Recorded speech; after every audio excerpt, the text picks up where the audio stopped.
नमस्कार. ज्योतिष क्रिएटिव्हिटीमध्ये आपल्या सर्वांचं खूप खूप मनापासून स्वागत आहे.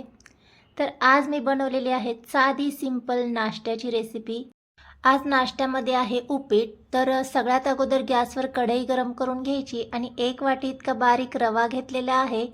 इथे जाड मोठा तुम्ही तुमच्या आवडीनुसार रवा घ्यायचा आहे. रवा भाजतोय तोपर्यंत इथे मी कांदा, मिरची आणि कोथिंबीर आणि थोडेसे काजूचे तुकडे घेतलेले आहेत. हे सगळं चिरून घेतलं. तोपर्यंत इथे रवा देखील छान असा भाजून घेतलाय. अधूनमधून मिक्स करत राहायचं, नाहीतर रवा जो आहे तो करपू शकतं. आता रवा एका प्लेटमध्ये काढून घेतला. सोबतच एक साईडला मी पाणी गरम करण्यासाठी ठेवलेलं आहे आणि या कढईमध्ये 2 चमचे इतकं तेल गरम करून घेतलं आणि आवडीनुसार शेंगदाणे घालून छान असे परतवून घेतले. शेंगदाणे आपल्याला एका वाटीमध्ये काढून घ्यायचे आणि त्याच तेलामध्ये आपण उपीटची फोडणी करून घेऊया. मोहरी घालून घेतली आणि जिरे घालून घेतले. छान मोहरी जिरे तडतडले की यामध्ये आपण जो बारीक चिरलेला कांदा आणि मिरची आहे ते घालून घ्यायचे आहेत.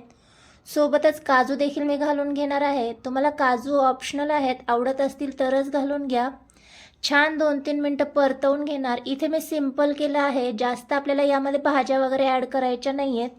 भाज्या ॲड केल्या की ते पुलावसारखं होतं, तसा उपमा आम्हाला आवडत नाही, त्यामुळे याच पद्धतीने मी करते. आता छान परतवून झालं की यामध्ये आपण लगेच भाजलेला जो रवा आहे तो घालून घेणार आहोत आणि यामध्येच मी काय करणार आहे, चवीनुसार मीठ घालून घेणार आहे आणि हळद घालून घेणार आहे. यावेळेस घातल्यामुळे काय होतं, आपल्याला मिठाचा अंदाज येतो, त्यामुळे मी याच वेळेस घालून घेते.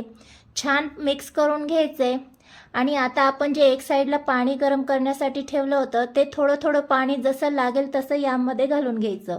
या पद्धतीने जेव्हा आपण पाणी घालून घेतो तेव्हा परफेक्ट आपल्याला पाण्याचा अंदाज येतो. त्यामुळे या पद्धतीने मी उपीट करताना नेहमी पाणी एक साईडला गरम करून घेते, म्हणजे जेवढी गरज आहे तेवढंच पाणी या उपीटमध्ये घातलं जातं. तर आता बऱ्यापैकी पाणी यातलं आटलं की आता यामध्ये मी आवडीनुसार जे शेंगदाणे आपण तळून घेतले होते ते घालून घ्यायचे. छान मिक्स करायचे आणि भरपूर अशी कोथिंबीर घालून गार्निशिंग करून घ्यायचे. आता मी गॅस बंद करून घेते. तर पहा, मस्त असं परफेक्ट इथे उपीट झालंय.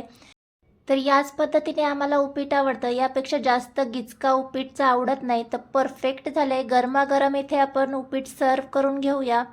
स्टेप बाय स्टेप रेसिपी आज मी तुमच्यासोबत शेअर केलेली आहे. या पद्धतीने जेव्हा तुम्ही उपीटची रेसिपी करताल तर अजिबात उपीट फसणार नाही किंवा चिकट किंवा चिवट होणार नाही.